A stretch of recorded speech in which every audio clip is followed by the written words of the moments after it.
Bom dia, meus amigos. Gostaria de começar nosso papo aqui na Federação dos Contabilistas, me apresentando. Meu nome é Leandro Rafael, sou advogado, mestre em Direito Empresarial e atualmente exerço o cargo de Procurador do Estado de Minas Gerais. Estou aqui hoje a convite da Federação dos Contabilistas para trazer para os prezados contadores desse Estado algumas pequenas dicas, algumas pequenas reflexões. Não existe fórmula padrão, nem algo que a gente possa dizer que se fizer dessa maneira vai dar certo. Ou seja, eu trarei para vocês pequenas pinceladas sobre assuntos que podem ser relevantes nesse momento de pandemia, mas a análise individual de cada caso, de cada cliente seus, se faz necessária para que um especialista, no caso, possa identificar qual o melhor remédio. Tá? Não existe um remédio universal para a solução de problemas que são tão individuais. Nós vamos começar sobre a questão contratual. Nós nunca tivemos, nós dessa geração, uma vivência de uma situação em que o mundo para por conta de uma doença. De modo que tudo é novo. O empresário, o contador, o advogado, o judiciário. Nós, do mundo jurídico, temos uma noção do que vai acontecer, mas quais serão os desdobramentos, como que o Supremo, o STJ vai bater o martelo, é uma situação completamente imprevisível. O primeiro assunto que eu trago para vocês é a chamada revisão contratual em face da pandemia. Direi de forma rápida que a maioria dos contratos, não todos, partem do pressuposto do equilíbrio da prestação entre credor e devedor. É fundamental nesse tipo de contrato que as prestações se equivalam. O sujeito vendeu uma casa porque ele queria vender por 100, porque ele achou que valia. E alguém comprou aquela casa por 100, porque achou que aquela casa valia 100. Então, ali é uma convergência de ideias. Então, ideias que são conflitantes, eu quero vender, como eu quero comprar, em princípio são duas ideias antagônicas, se convergem numa determinada vontade. Ou seja, esse preço, 100 mil, está adequado porque ele é um preço equilibrado.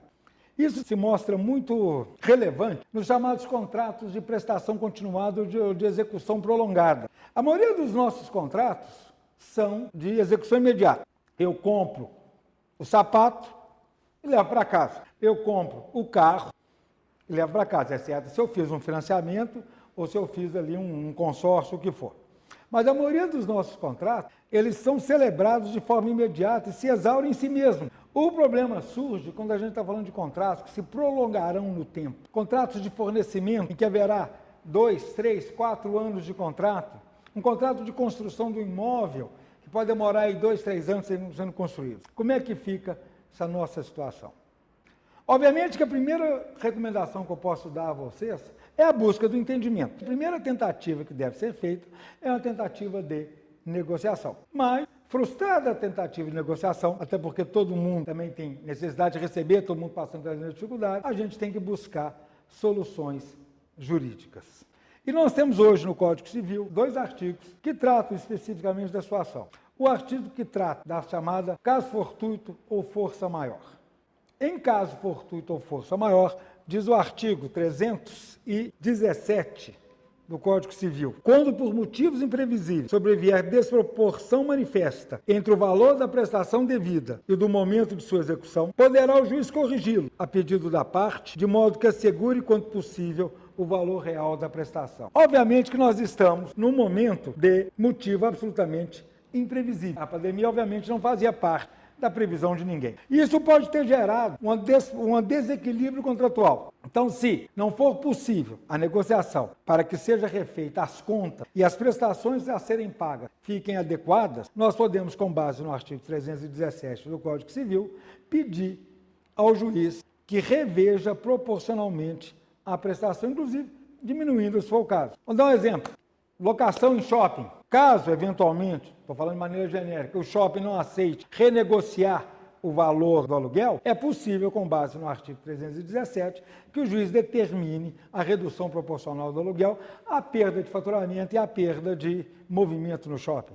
Contrato de distribuição, onde o distribuidor se compromete junto ao fabricante manter um estoque mínimo de mercadoria com compras mensais. Ou seja, toda vez que houver uma execução de um contrato de longo prazo e esse contrato se tornar desequilibrado em função da situação atual, poder-se-á pedir ao judiciário que faça a revisão judicial da prestação. O outro artigo é o artigo 478 do Código Civil, chama da resolução por onerosidade excessiva. Nos contratos de execução continuada ou diferida, se a prestação de uma das partes se tornar excessivamente onerosa, com extrema vantagem para a outra, em virtude de acontecimentos extraordinários e imprevisíveis, poderá o devedor pedir a resolução do contrato.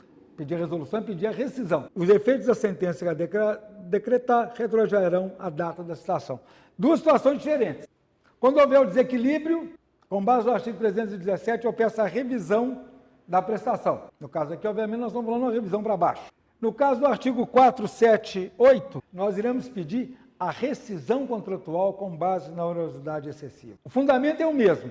Situação imprevisível, pandemia, que gerou um desequilíbrio contratual. Consequências diferentes. Num eu estou pedindo que se reveja a minha obrigação, mas mantendo-se o contrato, e no outro eu estou pedindo a rescisão contratual, chamada resolução, quando é judicial, porque ficou caro demais para mim. Então vou dar um exemplo, obviamente sempre de maneira hipotética. Contrato de franquia, onde eu tenho taxas a pagar ao franqueador. Em função da pandemia, aquilo ficou inviável. Eu posso pedir a resolução do contrato com base na onerosidade excessiva. Ou não ficou inviável, mas se baixar a prestação ou os meus encargos, eu posso continuar com o negócio. Eu posso pedir a revisão contratual com base no caso fortuito ou força maior.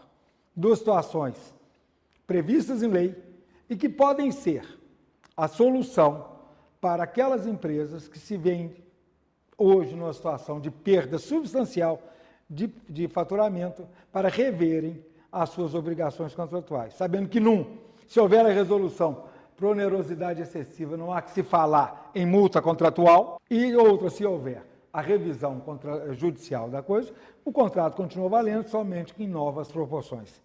Meus amigos, é o que eu tinha que apresentar nesse nosso primeiro tema, e espero que tenha sido de valia as dicas que foram passadas aqui nesse momento. Muito obrigado.